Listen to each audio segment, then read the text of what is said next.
Good afternoon, everyone. My name is Blair Adams. I'm the manager with the Disability Services Division of Alberta Human Services. It's my pleasure to welcome you to today's Alberta Brain Injury Initiative webinar. This is the first webinar in a new series of 4 monthly sessions that will share information about brain injury and available supports for survivors and families in Alberta. We are happy you've joined us here today. Before the presentations begin, I'd like to give you a quick introduction to Alberta's Brain Injury Initiative. The initiative provides funding to 14 community agencies. These agencies help survivors and their families access supports and services, including housing, counseling, volunteer and employment opportunities. It also includes helping survivors relearn daily living skills such as shopping for groceries, paying the bills, and taking the bus. We hope this webinar series will be informative and help raise awareness about brain injury and the services available for those who've been impacted by it in Alberta. Over the next few months, we'll explore lifestyle's changes one faces after a brain injury, its impacts on the family, and share information about the supports available to adults with a brain injury and their caregivers. Now on to today's presentation. Today we'll cover the basics of brain injury. We'll learn about how brain injury works, how the brain can be damaged, and how brain injury can impact one's day-to-day life. We're excited to have with us 2 distinguished presenters. Dr. Garnet Cummings is the Executive Director of the Brain Care Centre in Edmonton. He was born and raised in Edmonton and studied physical education at the University of Alberta. He taught physical education and coached sports teams at NAIT from 1967 to 74, then pursued a medical degree at the University of Calgary. He was the Chief of Emergency at the Royal Alexandra Hospital until a devastating accident at the height of his career in 1998 left him with a brain injury, knee and hip replacement, and ended his long career as an emergency room doctor. He now serves as a member of the board of the Royal Alexandra Hospital and is an advocate for brain injury survivors and brain safety. Dr. Frank MacMaster is the Cuthbertson and Fisher Chair in Pediatric Mental Health in the departments of Psychiatry and Pediatrics at the University of Calgary. He uses cutting-edge technology to explore brain injury, how it develops, what can go wrong in mental illness, and develop new ideas on how to intervene. He is a highly cited neuroscientist and has published numerous scientific papers, book chapters, and has presented his work internationally. Both of our presenters will speak for about 20 minutes each. Then we'll open up today's session to your questions. So please share your thoughts and questions using the live chat window as you watch their presentations. We'll get to as many of them as possible. Tina Fays is our online moderator. She'll pose your web chat questions to our guests. I now hand it off to Dr. Cummings. Thank you, Blair. Welcome to the first webinar on Brain Injury 101. My name is Dr. Garnet Cummings, and I'm the Executive Director of the Brain Care Centre in Edmonton and our office in Edson, Alberta. I've been the Executive Director since 2011, when the Northern Alberta Brain Injury Society, NABIS, and the Edmonton Brain Injury Learning Society, called EBERS, merged. Prior to that, I was an emergency physician at the Royal Alexandra Hospital for 23 years. On August 27th, 1997, I was driving home from a day shift when I was involved in a motor vehicle collision that changed my life forever. Among the many injuries, I suffered a brain injury. The video that I'm about to show you will summarize the events and consequences of the crash. This video was produced by my stepdaughter, Miss Christine Olenek.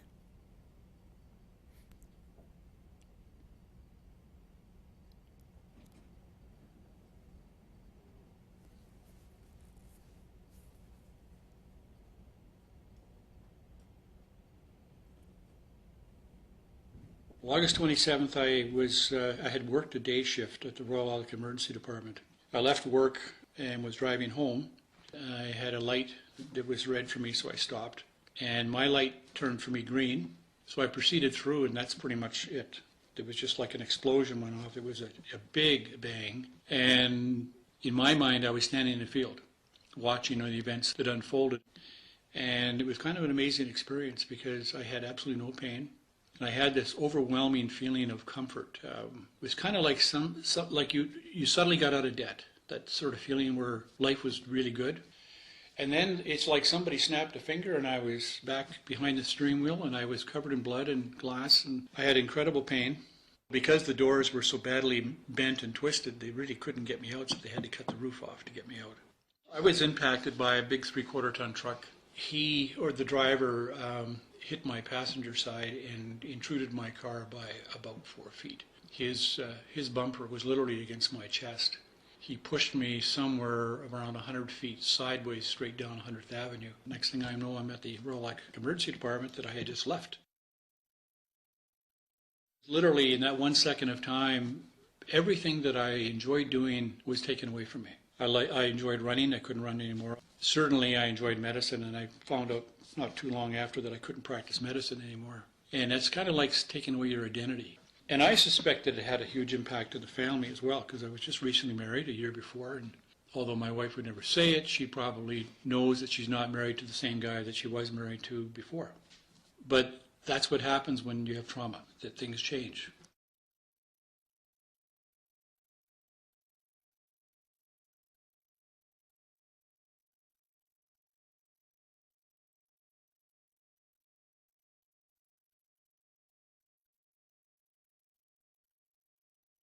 It just seemed like every time I turned around I was having another surgery and I was rehabbing and I just wasn't getting any further ahead, it seemed to me, in life.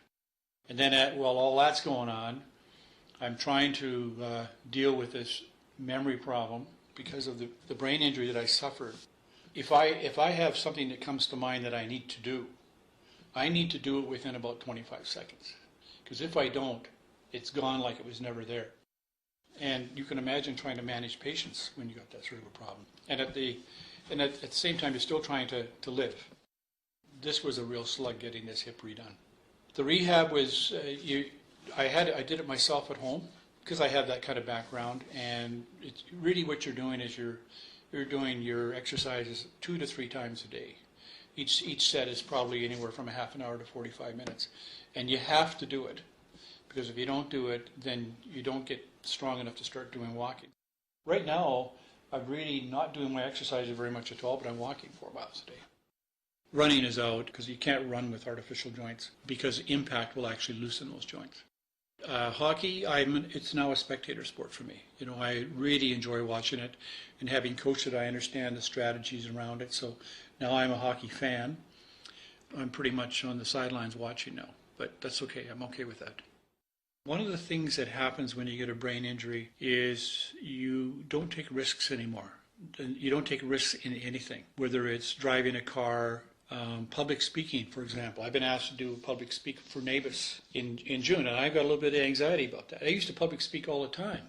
You make a fool of yourself so many times, and you feel embarrassed so many times, you just avoid taking the risk.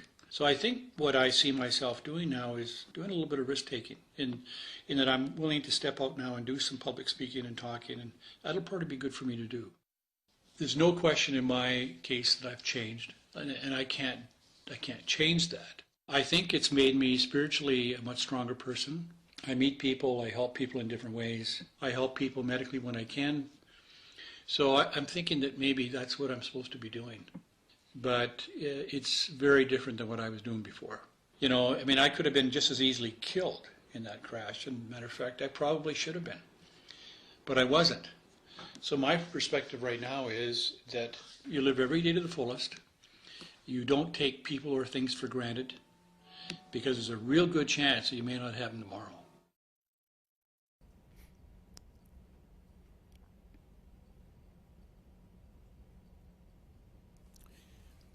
My journey after the collision was a long and difficult one. I had a total of about 10 surgeries and was never at any time referred to a community-based program to helping with my rehabilitation from a brain injury. I think this speaks to the situation today. There's quite a disconnect between the acute care and the community-based programs. And it's certainly been my goal to try and correct that in my role as ED. Many of the coping skills that I have today, I actually learned by trial and error. There were an awful lot of errors, I can tell you that, but at least you do get to a point where you can start to function. I remained in what I call the brain injury closet for 12 years. On June of 2009, I was asked to speak at the NABIS breakfast and talk about my journey. And it was the first time that I did any public speaking whatsoever from the time of the crash till that day. Later that year, I joined the NABIS board and then became the executive director of Brain Care. The key thing that happened, I think, to my confidence was to re-engage society and to stop looking back at what I lost, but to start looking forward at the, if you like, the assets I still had. This has allowed me to redefine who I was, and I believe that redefinition of your identity is one of the key things that you need to do in brain injury. I'd like to change gears right now, if I could, and talk about how the brain works. In the Brain Basics course that the staff at the Brain Care Center offer to the public, clients, and families and friends, we use a tool called the thinking company analogy. This tool was developed by Vera Amel and is presented in the Understanding the Brain at the George Pearson Center of Education Department. I've placed a diagram for you to look at as we go through this presentation. It can be very, very confusing to try and figure out how the brain works because so much of it is interactive. It helps to understand the brain, I think, that if you think of it as a company, as a business. So the front of the company are usually executives. In the analogy with the brain, we're talking about the frontal lobe and temporal lobes. It's the job of the executive to set goals, to organize, problem solve, judge, and monitor performance. They know what's going on in the company at all times, and it's their job to make decisions on how, what, where things will happen. Every company has several departments, and each department has a manager. And managers are responsible for making sure requests from the executives are carried out.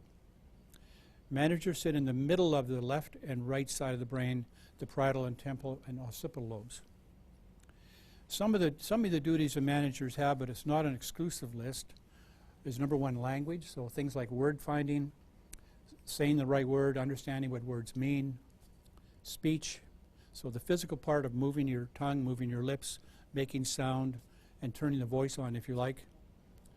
Motor control, so control of your body to move and when and where you want to get to. Spatial reasoning, so making sense of the space that's around you. Being able to do puzzles. Finding your way around a building. Just on this particular one, I can remember when I had my neuropsych testing, I was presented with a puzzle. It was a 5-piece puzzle. It's pretty small, 5 pieces. And I knew it was an elephant because I could see the trunk, but I could not put it together. And I had neuropsych testing 3 times, and 3 times I got that puzzle, and 3 times I could not put it together. So that's spatial relationship stuff. Sensory perceptions is another one of their jobs, and that's sort of taking information through the senses, so sight, hearing, taste, and touch and smell. At the bottom of the graph, in the middle are called workers. And the workers are represented in the brain by the limbic system, the amygdala, and the basal ganglia. Now, workers really don't really care what the executives and managers are doing. They have one job to do, and they do it well, they do it every day.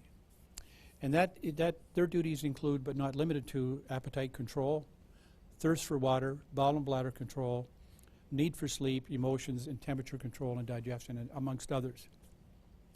Then at the bottom of the graph, you'll see there's a security guard. His job is to attend to all the information coming into the company through listening, hearing, seeing, touching, and smelling. And sorry, I said he. It could be he or she. If he or she is not paying attention, information can come in to the company that the executives know nothing about, and sometimes that leads to disorganization. No company would be complete without a secretary. The secretary in the brain is actually located in the temporal lobe and the hippocampus. So the secretary is responsible for coding and filing information that comes into the company. Once the information is properly coded and stored, it can be retrieved at any time. For the company to be most effective, all departments and employees must be on the job. With a brain injury, 1 or more of the employees get fired. Some of them on a temporary basis, some of them permanently. And it's really the goal of the rehabilitation is to find out who got fired, how long are they going to be off, who's still on the job, and how can the existing employees, can they do the jobs of the people that are no longer there? and that helps them sort of work with what the client has in the way of assets, or not focusing so much on what they don't have, focusing on what they do have. I'd like to move on now to talk a little bit about some examples of acquired brain injury.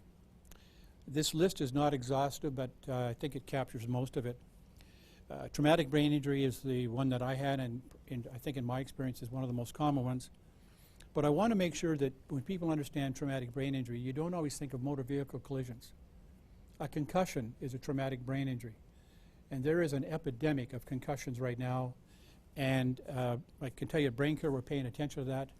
But I don't think the services in the community are anywhere near enough, nor is there awareness on the behalf of the public on the potential implications of concussions. Brain tumors, of course. Brain infections like meningitis and encephalitis. Hypoxia, so lack of oxygen to the brain, can actually kill brain cells. The so-called violent shaken baby syndrome in the pediatric population. That's a lot like the adult equivalent to that would be something called diffuse axonal injury. And that's where an individual hyperextends or hyperflexes their head or rotates it without the head ever hitting anything. And in essence what they do is they shear off the dendrites between the gray and white matter, and over a period of 48 hours these people start to manifest abnormalities. And some of them are very, very profound. And of course the last one is strokes. It's a very common occurrence.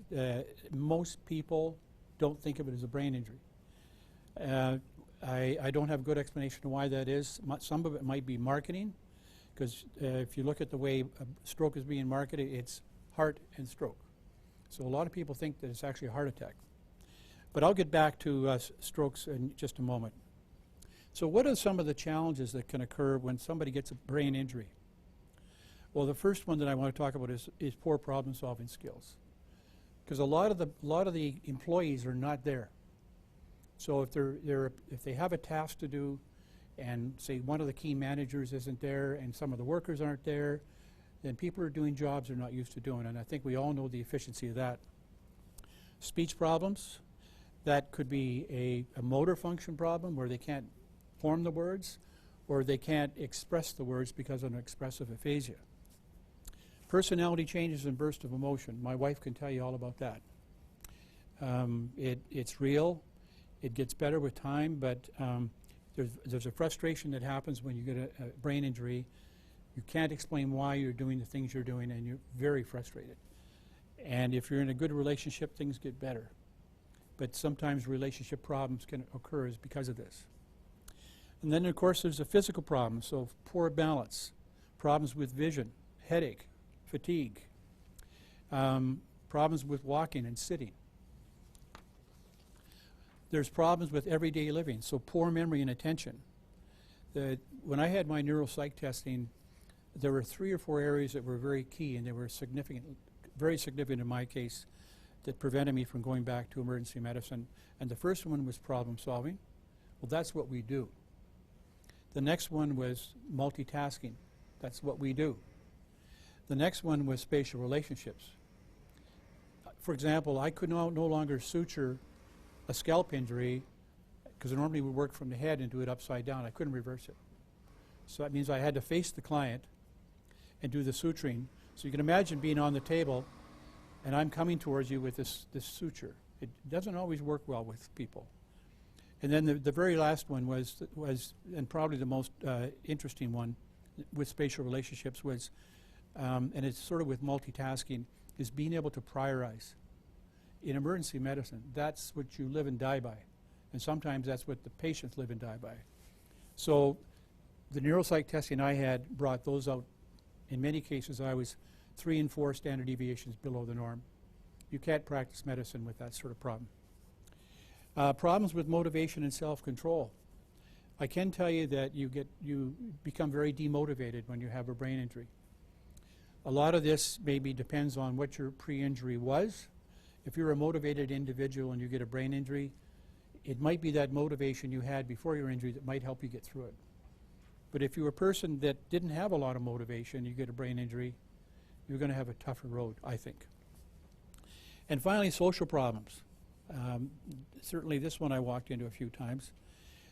You know, sometimes you get a frontal lobe problem. So you become a very direct person. You speak before you should think.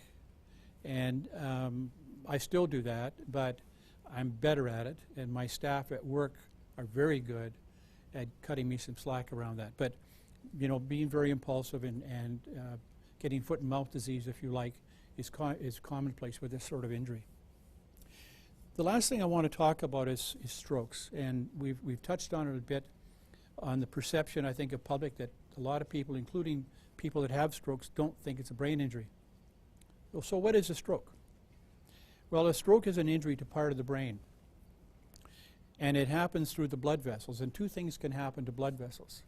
They can either close off, so the blood supply to a specific area no longer gets oxygen and it dies. That's called an ischemic stroke.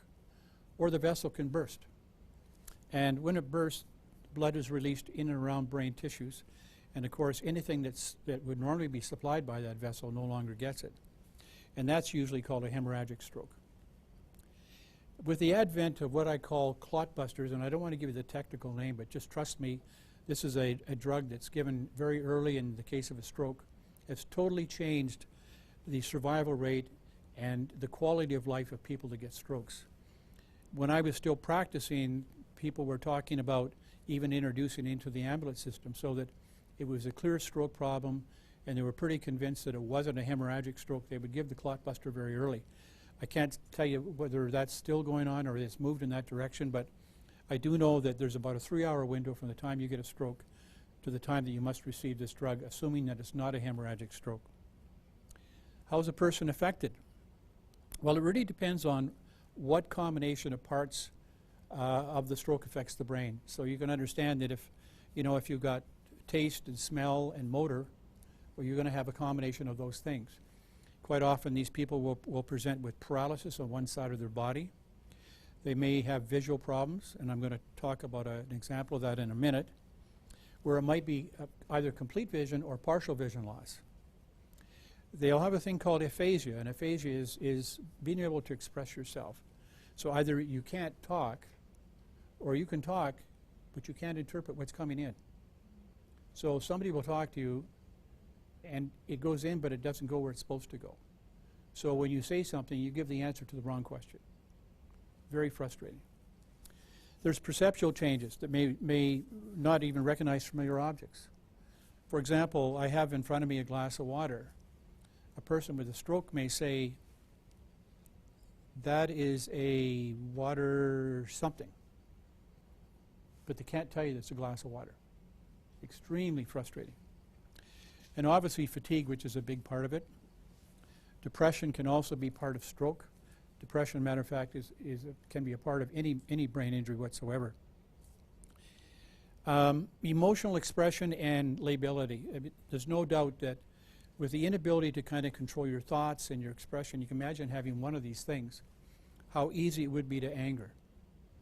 Put on top of that a frontal lobe injury, and those are your brakes, right? Those are the things that say to you, you shouldn't say that, or you better not do that. Well, those are gone now. So guess what? You say it, and you do it. And finally, memory challenges, which is extremely difficult to deal with. Before I get into one example, I think I have a minute to do this. The one thing that I noticed in my journey for rehabilitation, which was primarily really on my own, is that there comes a time in your journey where you have to stop looking back. You have to stop looking at things you've lost and start focusing on things that you do have. And it sounds so simple, but it's not. And if you can get yourself, or people can get themselves to the point where they look at their assets, they look at what they can still do, and they recreate their identity around that, I believe that that's where they need to go in order to grow. A colleague and I were talking one day about brain injury, and I shared my story because he asked me, and then I knew that he had a visual field problem, and which means he couldn't see sort of past the side of his head. When I asked him what happened, he says, I got an eye injury. Well, eye injuries don't present like that. What this person had was clearly a stroke, and pretty much lived most of his life believing that he actually had a eye injury. And it's interesting, but for whatever reason, stroke seems to be doing that to people. Anyway, thanks very much for your attention. Now, I'd like to welcome Dr. MacMaster. He's joining us via Skype from Calgary. He will speak about the emotional and mental health impacts of a brain injury. Welcome to Brain Injury 101. Just for those of you who've sought this presentation out, I really appreciate you coming to view it. This is our second time trying to do it. The first time we tried to Skype it in as a recording, and I was talking to myself for 20 minutes because we got disconnected. So I felt a little bit lonely then. So I'm glad that you're here, and I'm glad that you're ready to learn about brain injury and its link to mental health and addictions. Who I am, I'm Frank MacMaster. I'm a neurobiologist here at the Children's Hospital at the University of Calgary. I do a lot of work in brain development, trying to understand how the brain changes over time, is affected by its environment, and how it's affected by mental illness, most importantly. And we've also been working very closely looking at some new treatment ideas for post-concussion syndrome in young people as well. So we've really been pushing to some pretty exciting and novel directions, trying to use what we've learned about neuroscience and the developing brain to help make things better for people with brain injury. So when thinking about mental illness and brain injury, it's very important to realize that they're not two discrete, separate streams, separate entities that never ever cross. Your brain really does a lot of your functions for you, and when injury happens, there's only so many ways things can go wrong. So for there to be a nice, robust link between the two is not surprising. There was a large Danish study that found that people with a head injury were more likely than people without a head injury to develop schizophrenia, depression, bipolar disorder. And it really begs that kind of chicken and the egg question of, well, which comes first? Where's the root point that's out there? Well, frankly, we don't know scientifically. You can have mental illness issues before you have a head injury. Indeed, there are some studies that show that people with mental health problems tend to have more injuries in general later on. And nor does injury itself guarantee that you will have a mental health problem. It just increases the risk. So you could have a vulnerability going in that the head injury then disinhibits and allows to really come out and to show. It could be that kind of that last push over the edge kind of thing. Whereas for some people, they're resilient, not predisposed, low risk for mental illness. They could have a head injury and nothing for their mental health will occur at all. So it's very hard to predict, but there is that connection that in some people it does happen. So why? How can you kind of conceptualize this? Well, really, it's all about the reach of the injury. Like most people think, oh, I got hit in the back of the head, so this is where it hurts, this is where the problems will be. Your brain, the way it sits inside your skull, is actually within kind of a, think of it like a plastic bag full of fluid. And your brain is kind of the consistency of about Jell-O. And if you shake that bag full of Jell-O, it's going to get bruised in places in different spots. So one of the things that's kind of come out is how if you have a hit to the front of the head, your brain's going to bounce back and you're going to have injury to the back of the head. So you can have effects far away from the injury site. And that's one of the most important things to kind of remember, is that the spot of the injury doesn't necessarily dictate what sort of problems you're going to have. It has reach. And there's even shearing forces that can happen depending on the nature of the injury that can cause almost micro tears, if you will, within certain parts of the brain, how they connect and talk to each other, thus causing problems about how they work together. So when thinking about the brain, one of the key things to realize is there's no one part of your brain that controls everything for a particular function. There's no one part of your brain that dictates how much you like chocolate. There's no one part of the brain that determines, that you're going to cheer for the Stampeders and hate the Rough Riders, or vice versa. It really is one of those things where your brain works as a team, and functions are distributed across a whole bunch of different areas. And when you have that happen, and you have that chance for injury in multiple spots, what can end up happening is you could have a weak link on your team. And that problem can then cause all sorts of problems in functioning. You're only as good as your strongest link, if you will. And when thinking and trying to understand, okay, well, this is what's happening with my brain injury, these are the functions that I'm having trouble with. There's so much overlap and crossover and crosstalk in the brain because it is so distributed, that you could have injury in one spot that's going to affect functions, that are pretty far afield from that as well. So it's an important thing to keep in mind. Now, every good team needs a coach. And with your brain, your coach is the frontal cortex, the prefrontal cortex, this stuff right here in the front.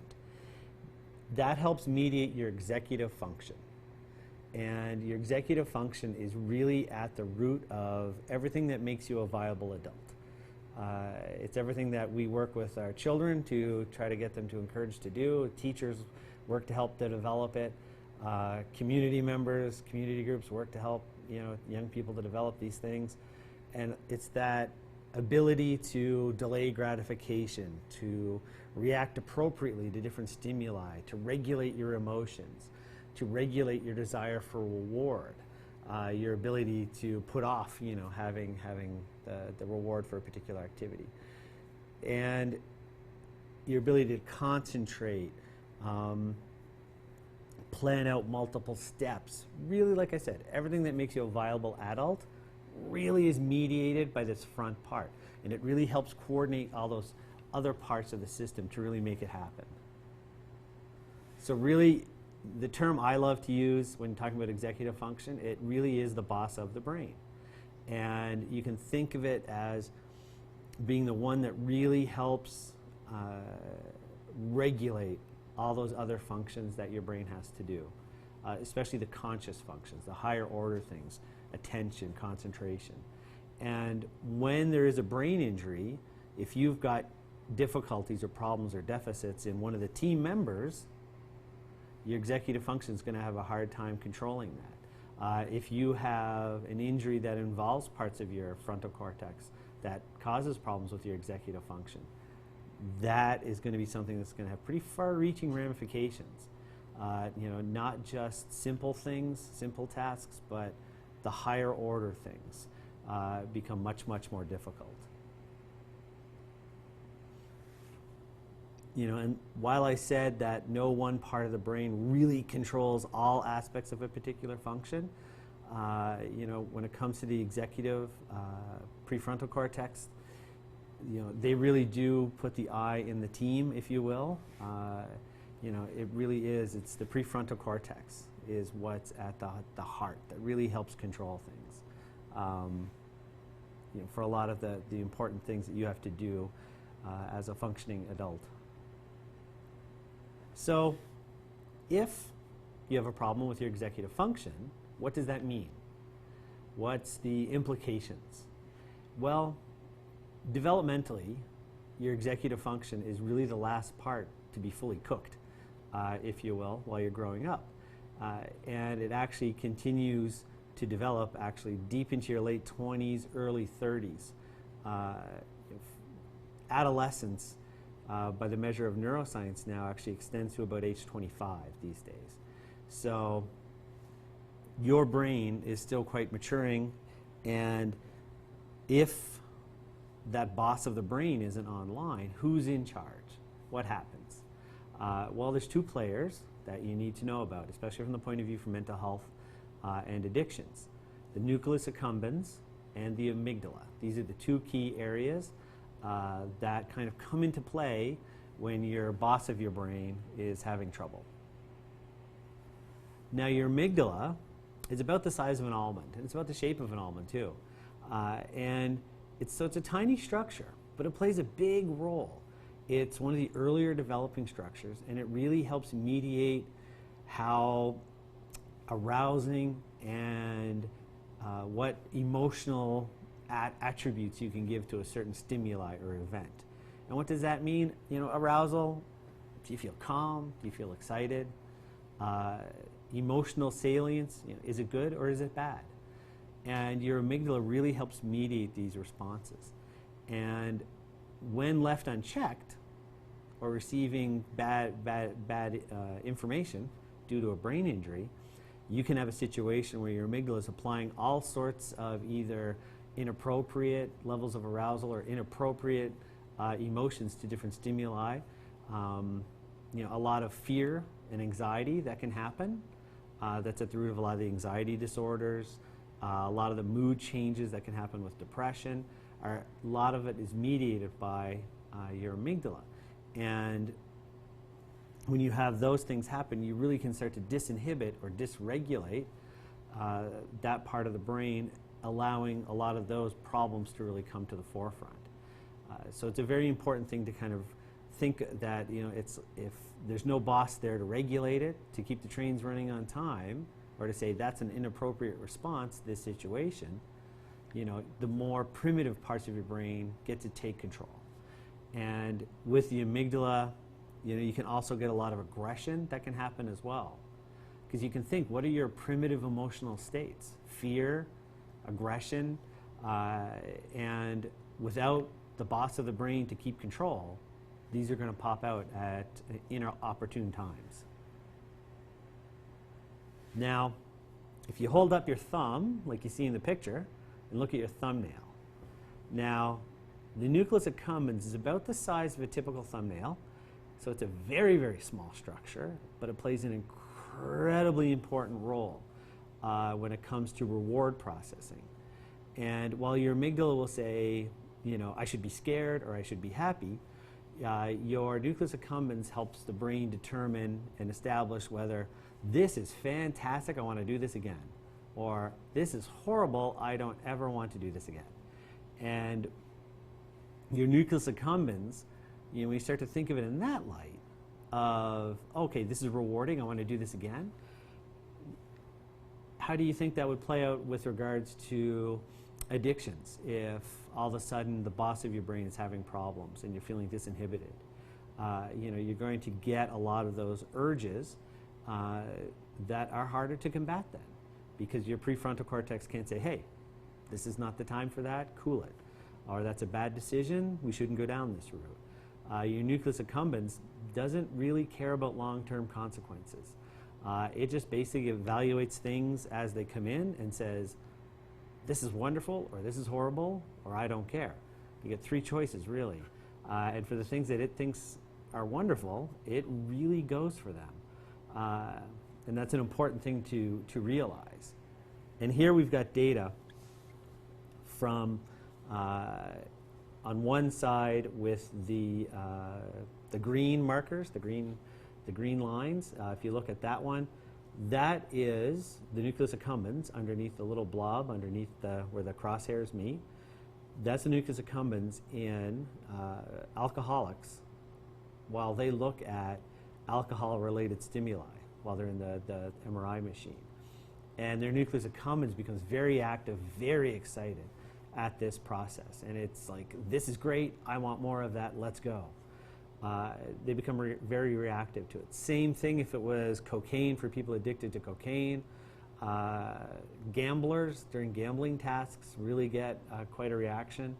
And on the other side, in the blue, this is data from here in Alberta from kids that we've been studying with obesity. And this is young kids looking at high reward food. So same kind of thing, that this nucleus accumbens just saying, oh, that food looks good, I want to eat this now, let's go. And like I was saying, the nucleus accumbens doesn't really care what it is, what the long-term consequences are. It's a primitive part of the brain. All it is saying, this is good now, I want this now. And without that check in place from your prefrontal cortex, this is where you can have all sorts of problems. So with addictions, you can really think of it, as if you're leaving your nucleus accumbens, this primitive part of your brain, unchecked, reward becomes very powerful. It really becomes so salient, so important to the person that it can really drive a lot of other behaviors. And if you're a person who had problems with alcohol or substance abuse beforehand, it can really compound that because there's even less control over it. And it is a pretty common issue to have when it comes to brain injury. There is a lot of use of alcohol, cannabis. There's a strong desire to self-medicate that's out there as well. And a lot of that urge comes from the fact that it is physically rewarding. Your brain loves it. Is it good for your long-term health? Is it good for your social functioning, your ability to get the most out of your life that you can? Typically not so much when it turns into abuse. So you really can think of it as you're taking the brakes off that aspect. With an injury to the executive function. So how to really kind of think of it, imagine what it'd be like, where the kids are at home when the parents are gone away. They're throwing a house party, the cops are going to be called at some point, there's probably going to be damage, and the cat's going to be in the microwave. There's just some bad endings that can happen. Or the boss is away and the employees all knuckle off work early and or just lays around, have a nap in the storeroom, that sort of thing. Cat's away, the mice will play, all that sort of stuff. But really, it boils down to a lot of those core things of problems with impulsivity. If something's rewarding, you go for it. Boom, you're gone. That lack of emotional control. When your amygdala is really left unchecked, you can have a fearful reaction to even stimuli that is nonsensical, that there's no point in being afraid. You can also have aggressive reactions to slights that, otherwise wouldn't have meant anything to you, but all of a sudden are amplified. Difficulties, of course, with concentration also come along with it, and there's a whole host of mental health concerns that involve that. Everything from ADHD kind of symptoms through depression and rumination and all that sort of stuff. So when thinking about signs and symptoms, a lot of the big things to really think about when trying to judge, where your mental health is post-injury is, well, how different are you from before the injury? How much has changed? If you were abusing alcohol before and you're abusing alcohol now, that's probably not a big change, unless you've really amped up your usage. If you were a teetotaler before, but now, you're hitting the liquor commission a little too often, that's a total change. So you want to look at your behavior before and after, talk it over with your family and your physician, and kind of look to see what are the changes that are happening. And then with any change, the question then becomes, okay, what's the impairment? How is this interfering with my daily life? Are my mood problems causing this much problems with my daily functioning, my ability to work, interact with my family, my friends? Try to gauge what has been the impact. So you look for change in your behavior and then look for impact. So change and impact impairment. What is the true nature of what's happened and how best can that be handled?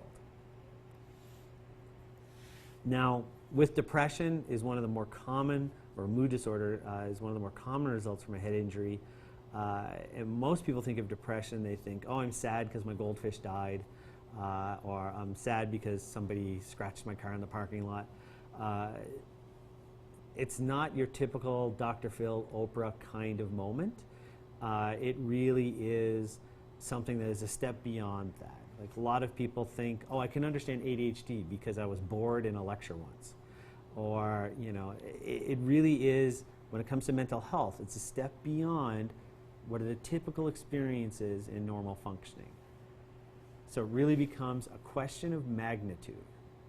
And I spoke before about impairment, and it's like, what's the level of impairment that we're dealing with? How far past normal functioning are we going, and how deep are the problems in your life? So for depression, when you start to try to understand it, you start to think, well, what is it? It's a depressed, low mood most of the day, nearly every day. A loss of interest in pleasure in almost all activities that you found enjoyable. Like if playing sports was a big deal and you really loved playing hockey on the weekends with the guys, or playing guitar, and all of a sudden, you lose all interest in those activities. that's a sign that a depressive episode is upon you. Significant weight loss or weight gain is another sign of depression. And some people say, well, if it's going up and going down, what does that really mean? It really is a loss of regulation of your weight and your food intake. And that ties into that reward system again. Changes in sleep are another sign. Again, it can go either way, to having a ever-growing insomnia reaction to sleeping more and more than ever before. You can be observed by others to be quite agitated, irritable. That's more common in younger people. And with some folks with very severe depression, you can actually visibly see that they're slowed down physically. Like if the fire alarm went off, they'd be the last one out of the building if left to their own devices. Is the way to kind of imagine it. If you've met someone who's gone through that, you've seen it, you know it. Fatigue is another big sign where you just have a complete loss of energy. Even if you are sleeping a lot, you just don't have any pep in your step or anything like that. Feelings of worthlessness, feelings of guilt over things that you should not feel guilty about that have no connection to what it is that you do. A diminished ability to think, concentrate, make decisions, which I hope when I said that line, you started thinking prefrontal cortex and executive function. If I did that, I've earned my pay for the day.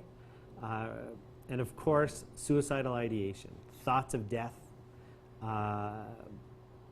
with or without a specific plan, a suicide attempt, anything like that, are really signs of hardcore depression. So what are the signs to watch out for in a loved one? If they've got kind of that sad or flat affect, what does that mean?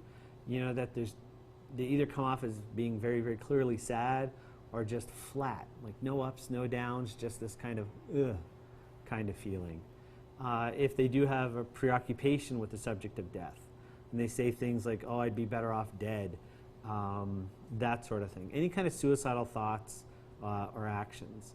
The moodiness, irritability, do they isolate themselves from their family or their friends? That's another big sign, social isolation, when you start to cut yourself off.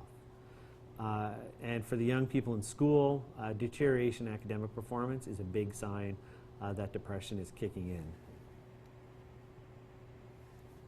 And like I said, other signs that they give up activities they enjoy, they refuse to talk, the urge to do street drugs, abuse alcohol to elevate mood comes into play, that low energy, a lack of eye contact. Although with teenagers, most of them have pretty poor eye contact anyways, so you want to kind of factor that in while you're thinking of it. If they talk about how much they hate themselves, hate their lives, if you see that they've pretty much stopped eating or they're just inhaling Lay's potato chips, either way, are you seeing those kinds of changes? Changes in their sleep patterns, poor concentration, difficulty with decisions, and again, those feelings of hopelessness, worthlessness, and a really inappropriate sense of guilt. So is there hope? There's always hope. And the big reason why is your brain is plastic, which is the fancy pants science term for meaning your brain is changeable. With time and effort, there are amazing things that your brain can do. I had the pleasure of working with a guy in the States called Harry Shugani, and they were doing surgery for intractable epilepsy. And they were doing what were called hemispherectomies, where they're taking out half the brain in young people. Just amazing, terrifying surgeries. And he would show me these brain scans of these kids, and I would be flabbergasted at how much brain was removed. And he would say, do you know how they're doing? And I'd say, how? And he'd say, they're doing really well in school. They're functioning really good compared to what their injury was. They've done fantastic. And the reason is, especially in young people, the brains are so changeable, and that with effort and with work, you can actually open up whole new fields of functioning that you otherwise wouldn't have access to. The worst thing you can do is to accept an injury or even a mental health problem or addiction as a fait accompli, something that will never ever change. The way to think of it is as the amount of fight I put up, the more I get to keep, is the way to think of it. There's also new treatments opening up all the time. There's a whole new field of brain stimulation research that's going on right now that seems to have positive effects on brain plasticity, and that is only just starting to be applied for research studies in brain injury. There's a lot of great work being done in stroke here in Alberta, for example. And actually, yeah, stroke, while I think of it, we had a case pass through where a young person had a stroke that basically obliterated their language areas and a lot of their motor areas. This is a kid who had a very poor prognosis. When I met him, he came in to do an MRI, walking and talking. So, and when he really shouldn't have been. Why? He fought. He fought and he fought and he fought. He had good help to guide him along the way, and he exploited every aspect of his brain plasticity, whether he knew it or not, to really get as much function back as humanly possible. So that's a really important thing to think about. You know, you get a lot of doom and gloom with a lot of brain injury mental health discussions, but the key thing is the brain is plastic, it can change, and every amount of fight is worth it. So just to give you an idea of how much your environment can shape your brain, this is really amazing data from a study of twins. Identical twins, so they share the same DNA, so they have the same blueprint for their construction.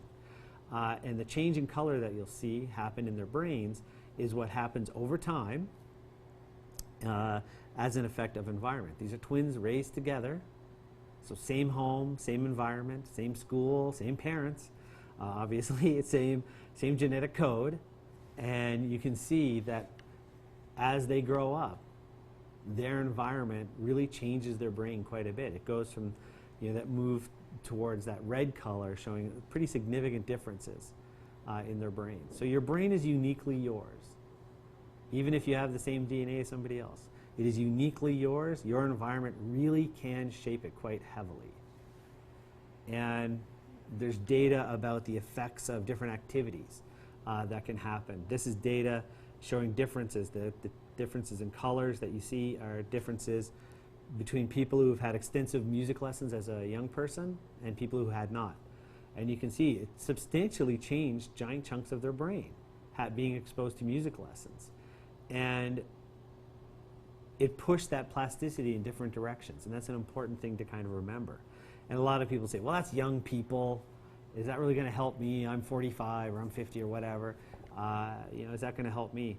Well, they've actually done the studies where they've had older people pick up a new skill like juggling, and you can get a lot of similar changes in the brain as well. So just because you're older doesn't mean your brain isn't changeable. You're not hardwired. That's one myth that you should really put to bed. And that whole period of change that can happen, like I was saying, you know, the old days of thinking you're 18, you're an adult, you're fully cooked, you're hardwired, boom, you're done. That idea is dead in the water. We've all moved on in neuroscience from that. It's really your late 20s, early 30s when you reach your adult, mature brain. And even then, your brain changes over time. So I'd like to thank the people who support my work, obviously, and help make the things that we do possible. That's very important, and actually to thank the students and the trainees in the lab as well that help make everything happen. If you ever want to check out some of the stuff we do, these are some of our online links and resources where we post a lot of different things about mental health, especially in young people. And I'd like to say thank you for your attention. I appreciate you coming by to check out our presentation, and I hope you've learned something and gotten something out of it. Thank you. So Tina, thank you, Dr. MacMaster. Thank you very much for your presentation and for persevering with us through this complex technical situation. Tina, what's the first question from the live chat? Dr. Cummings, this one's for you actually. It's from Marion, and she asked if it's possible for adults to begin experiencing problems with memory years after experiencing several concussions in a childhood sports. The answer, I think, is yes.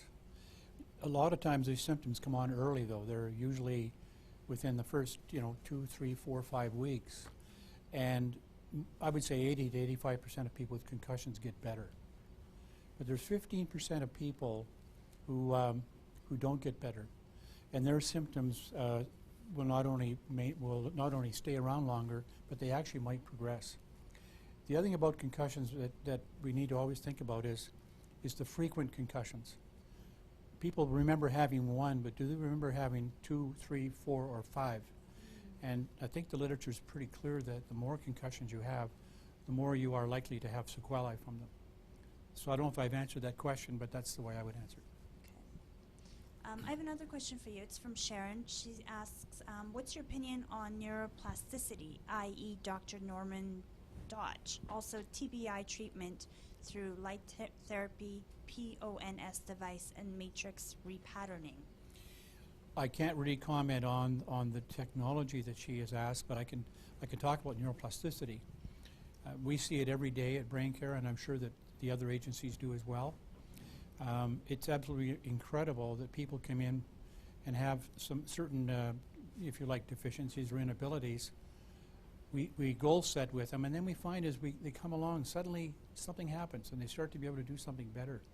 And it can be, there's sort of a trajectory, if you like, of brain injury recovery. And in the early going, like maybe the first months or years, is when you probably have the fastest recovery. And then, as one of my colleagues at work says, you tend to plateau, and sometimes you may even drop off. But I know even my own example. Since I've joined Brain Care as the ED, I can now do things that I couldn't do in 2009, 2010. So I think to say that they're never going to get better, the word never is a big word. And I really believe in neuroplasticity, so don't give up on that. The next question is from one of the web viewers. They ask, Hockey Canada used to have a mandatory requirement for mouth guards. This is not required any longer. Has there been any research to support use to prevent concussion in sports? There has been research, and I think there is not good evidence that mouth guards prevent them. I think when they first came in, they really thought it was going to be, a big deal, but I believe the evidence right now does not support that. Personally, I think mouth guards are important for other reasons, but or if you had a choice between a helmet and a mouth guard, I'd wear a helmet. Okay, thank you. Thank you, Tina. Just a couple more questions that we have here. Dr. Cummings, can you talk a little more about the brain injury closet you said you were in after your accident?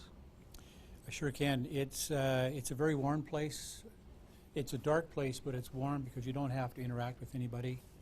And the people you interact with, you can control your environment very, very well. You tend not to socialize whatsoever. You tend not to risk take, so you don't do public speaking. Your appearances in public drop off dramatically. And it's quite frankly a terrible place to be, especially if you're a person that is an extrovert and likes to get out. That's not who you are. And from my own perspective, it was a very sad place for me to be. Very fortunately, I was in a relationship with my wife and I had incredible support where I was able to come out of that. But I think that if a person's in that closet, and I realize it's an analogy, but and you don't have support, other things can happen. And I suspect that Dr. MacMaster may have talked about that, the onset of depression and so on, even family breakup. Those are all sorts of things that are on the horizon. And, how do you get out of the closet? You get out of the closet with support. Right. And I think we've alluded to earlier that there's still a disconnect between the acute care medicine and community-based programs, especially for brain injury. And we still get people that have been floundering for 2 and 3 and 4 years coming to our program. Why did they need to have 2 and 3 and 4 years of bad road? Why can't they be sent to us earlier? And if some of it is just lack of awareness. Mm-hmm. I mean, in my own situation, I worked across the street from Nabis for 23 years. And when I got my injury, Nabis was not the first thing on my list because I didn't know about it. And I still think that's an issue. And there's a lot of work to do in that area. But I know from our perspective, Brain Care, we're doing that. And I would suspect the other agencies are as well. Great. Thank you, Dr. Cummings. Can you talk a little about the concussion epidemic you say we're facing?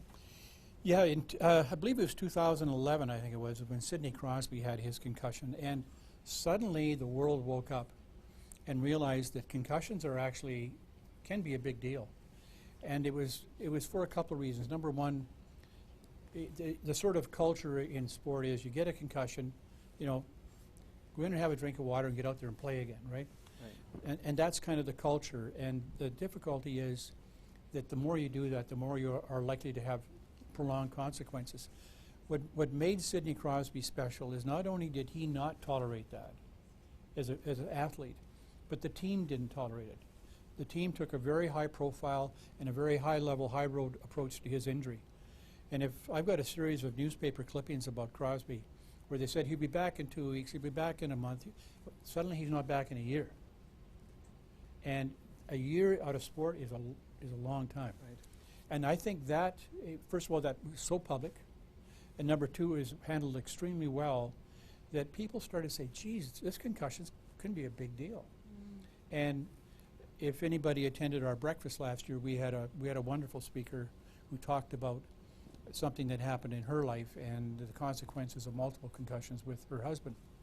And they can be lethal. So, you know, I think that we have to start paying more attention to it. We do have a program at Brain Care that we're trying to launch. It's not as big as we like it, but it's out there. But there's not a lot in the public. And I can tell you that a lot of physicians don't know a lot about it, because if they're my age or even a little bit younger, we didn't take a lot of training around concussions. Right.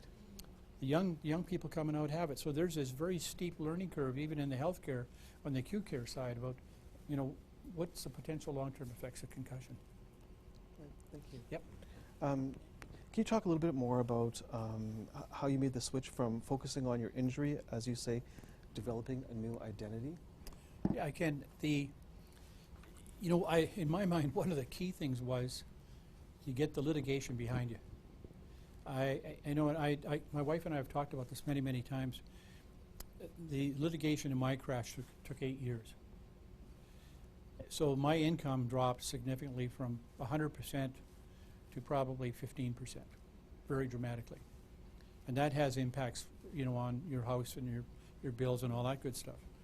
But it's also the fact that you're constantly reminded to go back and discuss what you can't do anymore to specialists, to other lawyers, to other specialists, and so on. But that's part of having a successful litigation process. And you need to have that, because you know, in the long term, there needs to be and you need to get sort of compensated to some degree about this. So, you know, my feeling is that once that ended, you no longer were forced to go back and look at it and talk about it.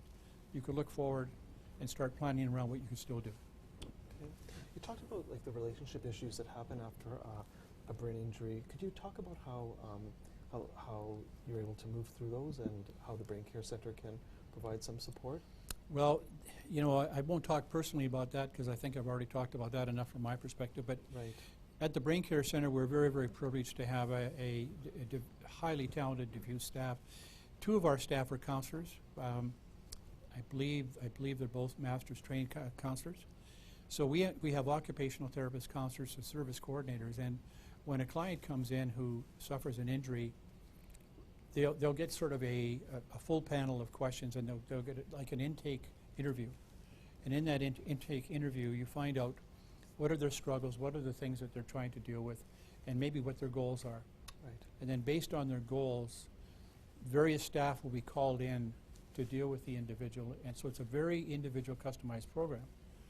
We even have a person in our program that does device training. So if somebody comes in where it becomes evident that memory or cueing themselves to do things is an issue, they'll work with our device training person, who will work with this individual's phone, and we'll put a system in for them of reminders and so on to help them through it. So it's a pretty customized program. Yeah. And each of those things are positive steps, because I think that every time a person with a brain injury has something good happen, and it's going to be good 100% of the time, then you build on it. You build on the successes. That's right. And then when suddenly you got somebody who's really happy, Right. and are now motivated to look forward and get better.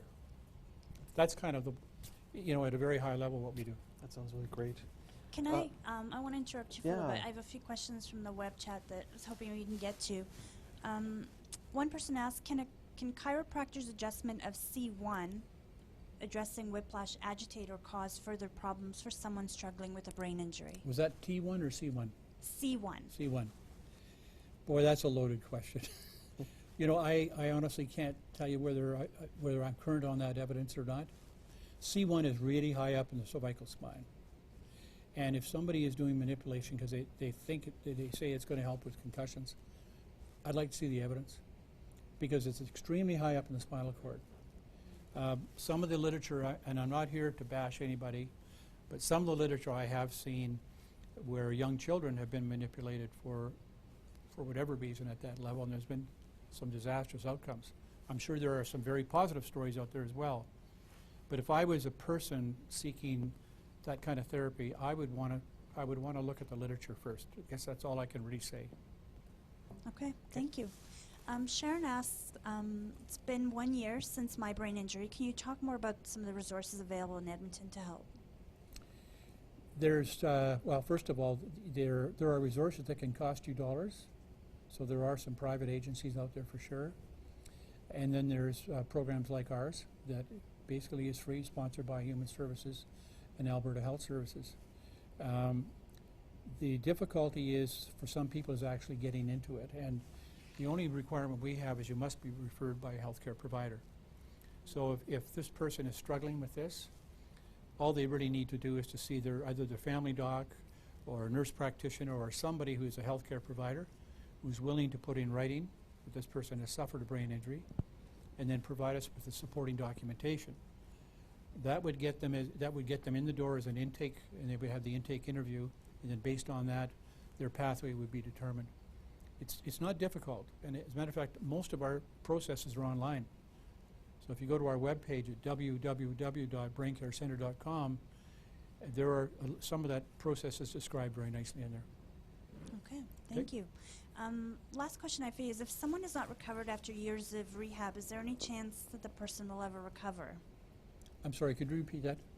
If someone has not recovered after years of rehab, is there any chance there'd ever be recovery? Again, this speaks to neuroplasticity, and I think we've got to be careful about never. It's one of those big words, right? Like no and never and not, they're all big words. I think that, to me, their bets are off on absolutely no recovery, and I've talked to that trajectory again of recovery. Most of the recovery is going to happen within the first 3, 4, 5 years, but things can happen later on. And we've heard of people that have been unconscious for a prolonged period of time, and they wake up. And they may have some deficits when they wake up, but they do wake up. So, you know, I would never say that there's never going to be any recovery, but you have to be very, very cautious about what you mean by recovery. Are you saying they'll be exactly the same as they were before? Probably not, but there'll be portions of that. Okay, thank you. That's all I have for now. Okay. I have one more. What are the biggest misconceptions you think Albertans still need to overcome about brain injuries? Well, I think the biggest one is there's a stigma around brain injury. We did a study at Brain Care 2 years ago with Homer Trust, where we looked at the homeless people in the city of Edmonton, and we wanted to find out how many homeless people in Edmonton actually had an acquired brain injury. Because the literature will tell you that in places like Vancouver and Toronto, it's as high as 50%, which is extremely high. Wow. So we did a study here with Dr. Brian Rowe at the University of Alberta in the Royal Alec Hospital, and what we found is our numbers were extremely high. I can't give you a percentage, but I'm going to say that it was probably over 40%. So those people that are down the street pushing the bottles in the wagon or sleeping in the bush or whatever, and remember, I worked with that community my whole life, so I'm not being judgmental about them. I would say that a good proportion of those people have an acquired brain injury. Now, the question mark is, did they get the brain injury first? And, you know, again, in Toronto and Vancouver, they say that in most of those cases they did. And it's the consequence of the brain injury, they end up on the street. Our literature, we didn't get enough numbers in ours to actually prove that, but it really changed our opinion about homelessness in the city of Edmonton and the acquired brain injury. And, you know, I bet you if you interviewed 100 people on the street and they looked at, you know, the guy pushing bottles down the street with his 2 bags on his shoulder, they would say the guy's a bum, but the last thing they would probably say, he's got a brain injury. And that's the kind of stigma that's out there, I think. Thank you. That You know, really makes homelessness more human. It does, and even people that aren't homeless, you know, sometimes they talk a little bit differently, or they ask you to speak louder because they can't hear. You know, they present themselves differently, but that doesn't mean that they're not normal. And we had a big campaign a couple years ago on stigma, and everybody that spoke in our video were people that had an acquired brain injury. We have teachers that had strokes that are back in the classroom. And she talked very, very eloquently about how she was approached by people and dealt with by people. So there's this whole stigma problem, and that's one of the things we have to deal with. Thank you, Dr. Cummings. Yep. Tina, are there any more questions? Actually, there's one from Marion. She says, do you have stats about employment success after a brain injury? I can tell you what our stats are, and they're very low. And that's another area that's on our wish list to work with, is the employability of persons with an acquired brain injury. There are a couple of programs that are government-sponsored that are out there that certain clients we send to, you know, to try and get employment. We haven't had a great success rate. And I don't know if there's a problem with the model or what it is, but clearly our success rate with our clients in getting jobs is not very good. So I would suspect that it's probably pretty true with most agencies. And I don't think it needs to be that way, because these people they're not looking for executive jobs. I mean, they want to go out and be productive and maybe show that they can bring a little bit of money home, but feel worthwhile. That's what they want. And in many cases, that's not a big, huge paying job. So part of it is what we're doing in the non-for-profit world with acquired brain injury, but part of it is the employers. You need to approach employers who are actually willing to hire these people and to take a little bit of a risk. And there are some that'll do it. But how do you foster that relationship between the two groups? That's the challenge. Thank you. Dr. Cummings. I have one last question, and Okay. we have a couple minutes left, so this will be the last one. Jennifer asked, what are some of the best things communities and neighbors can do to help support someone with a newly acquired brain injury? Good question. That's one I've never heard before. I think the big thing is to first of all find out how you can help. You know, I think there are people that jump in and want to do everything, totally everything, and I believe that's kind of inappropriate. The person with an acquired brain injury, it's very important for them to start to be able to do things as well. So if there's some way of communicating with the caregivers, whether it's the wife or daughter or whoever is there, and ask the question, you know, is there anything we can do to help? And sometimes it may actually have nothing to do with the person with the acquired brain injury. It may be helping out the whole family. So it may be cutting the grass or shoveling snow or something that takes a burden off the caregiver. But that would suggest that the first question go to the people that are closest to the person with an acquired brain injury. The other thing is probably to educate yourself. Try and understand some of and we've partly done that today. What are the challenges of people with an acquired brain injury? And what are the challenges for the caregivers? You know, we talked today a lot about the injured person, but we really haven't said much about the collateral damage.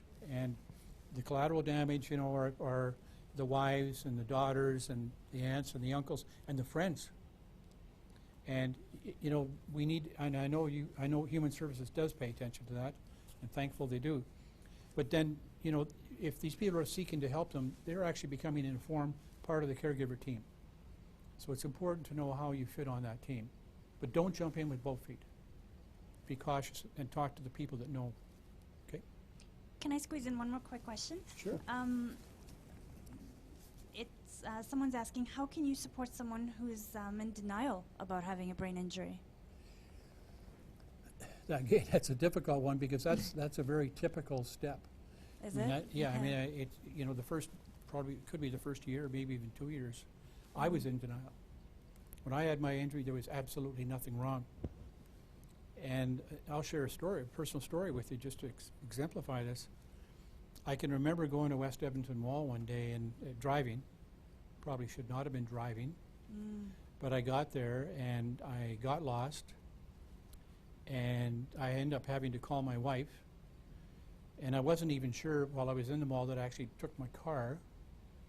I managed to get home, and none of that clued into me. And I remember saying to her, am I different than I used to be? and she started to cry. And it opened up the conversation, because I finally said something where it gave her permission, and not that she ever needs permission, but to actually talk about the topic. And, you know, we had a great discussion, and suddenly she had a list of things that I had totally denied and had no insight that I was even doing. And I suspect that my case is not unique. So how do you deal with the denial? Number one is you need communication. You need somebody, a caregiver, a loved one, somebody you're close to, that you can really start to talk to and get insight into. Because once you do that, then you start to break down the barriers and you start working together. I think if you're alone, it's much more difficult. And, you know, you can imagine the road for somebody who's alone that has that versus somebody that's at least in a relationship that has it. So denial is a big piece, and unfortunately, I think it's normal in the very early phases. Thank you for that. Okay. Thank you very much, Dr. You bet. Cummings. Thank you for sharing. A big thank you to both of you, Dr. MacMaster and Dr. Cummings, for your time and your expertise and for sharing your experiences and insights with us. And to all of you who tuned in to this webinar, we're grateful you spent the hour with us, and we hope that it's been informative.